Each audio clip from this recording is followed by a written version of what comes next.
What are the मैनिटीज? ये मैनिटीज बेटा हम लोगों ने, आपको याद होगा, सी काउ डिस्कस किया था। अब सब लोगों को याद होगा जिन लोगों ने क्लास की हुई है। अब ये लोग बताओ व्हाट इज सी काउ, किसको कहते हैं सी काउ? और मुझे लगता है सब लोग आंसर दे देंगे इसका। जल्दी जल्दी आंसर करो बेटा, what is sea cow?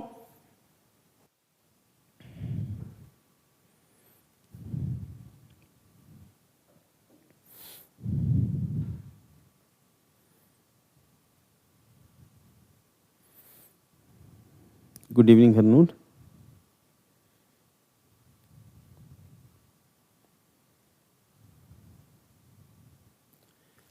Very good, dugong. तो अब सबको पता है डुगोंग है।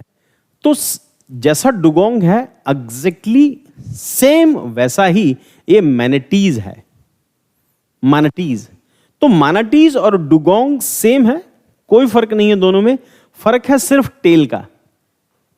ये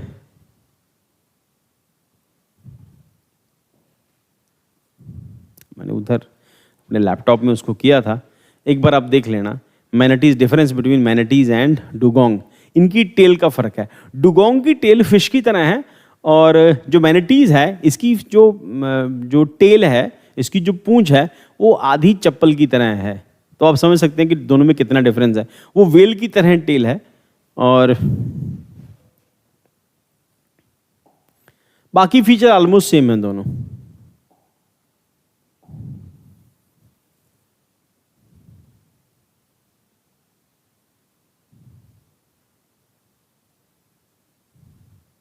ये टेल डुगोंग की है और मैनाटीज की tell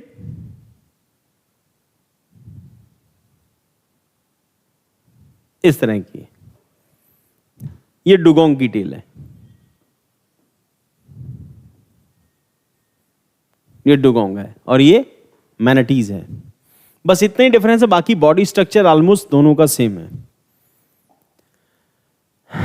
Manatees are large aquatic mammals often referred as sea cows and belongs to, दोनों सेम है।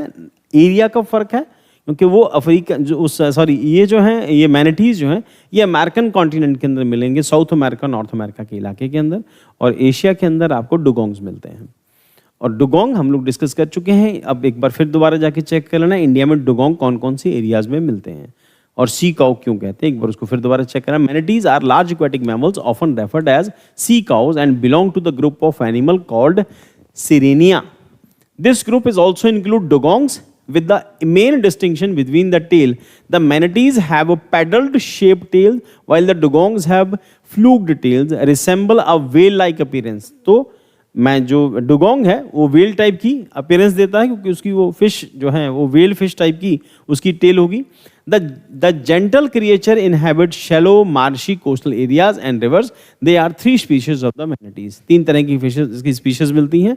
सबसे पहले है एमेजोनिया मैनाटीज, अफ्रीकन मैनाटीज और कैरेबियन मैनाटीज। तो इसका मतलब मैनाटीज जो है वो अमेरिकन कॉन्टिनेंट के अंदर ही होते हैं और डुगोंग जो है वो एशिया में होते हैं। तो हैबिटेट क्या है अमेजोनियन मैनाटीज का? Found in Amazon river and fresh water areas in South America. These species exclusively reside in the fresh water. African manatees में inhabits tropical West Africa, West Indies के आसपास, वेस्ट अफ्रीका के आसपास मतलब Atlantic ocean के अंदर है। Then Caribbean manatee found in the Florida and the West Indies के आसपास के इलाके में, अमेरिका के साथ फ्लोरिडा और वेस्ट इंडीज वहां पे मिलेंगे। देन की फीचर्स क्या है? Size, adult manatees can reach a length up to 15 feet, 15 feet तक हो सकते हैं, 4.6 metre and weight 1660 kilograms. Female are typically larger and heavier than the males. Colour कौन सा है इसका? Dull grey, blackish or brown in colour. All the 3 manatees species have stout tapered bodies ending a flat rounded tail use for forward propulsion. तो these are मैनाटीज। तो ये इनकी tell जो है नजर आ रही है बेटा, ये अगर आप देखो तो आपके पास मेंशन है, वीडियो के बाद बेशक देख लेना। ये टेल का फर्क है और जो डुगोंग्स हैं उनकी टेल वेल की तरह होती है, वेल फिश की तरह होती है। तो इनकी टेल जो है वो प्रोपेलर की तरह है, तो इनको प्रोपल्शन में हेल्प करती हैं। Limbs, the four limbs are modified into flippers. They lack hind limbs, sorry, they have hind limbs, ठीक है.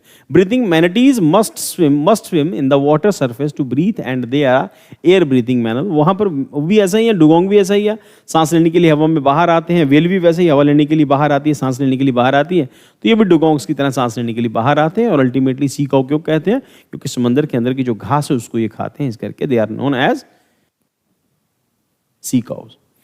Behavior and lifespan. Manatees spend up to 8 hours a day grazing and aquatic vegetation and can consume 4 to 9% of their body weight daily.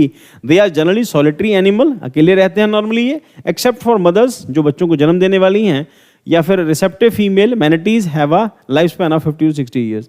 या फिर वो जिनको जो भी बच्चे produce करने के प्रोसेस में उनके पीछे पीछे मेल घूमेंगे, और लाइफ स्पैन जो है मैनाटीज का 50 to 60 ईयर्स तक होता है. नॉर्मली मैनाटीज डुगोंग की तरह अकेले रहते हैं. नेक्स्ट कंजर्वेशन स्टेटस क्या है? All 3 manatee species are classified vulnerable by the IUCN red list of threatened species. This designation underscore the need of conservation efforts to protect these gentle giants and address to the challenges they face such as habitat loss, boat strikes and other human related threats. The recent convergence of the record number of manatees in a Florida state park emphasizes the importance of ongoing conservation initiative to safeguard their habitat and well-being. तो Florida और उसके आसपास हमने discuss किया है कि ये उन एरियाज में ज़्यादा रहते हैं जहाँ पर सरफेस वाटर जो हो गर्म हो, जो बहुत डीप नहीं हो, डीप ओशन नहीं हो, ताकि सी ग्रास वहाँ पे प्रोड्यूस भी हो सके और उसको खा भी सकें. तो ऑब्वियसली ये बहुत डीप सीज में नहीं होते, शैलो सीज में ही होते हैं. और इक्वेटोरियल रीजन के आसपास के इलाकों में ही मैनाटीज और डुगोंग दोनों मिलते हैं. याद रखना बेटा इस चीज़ को.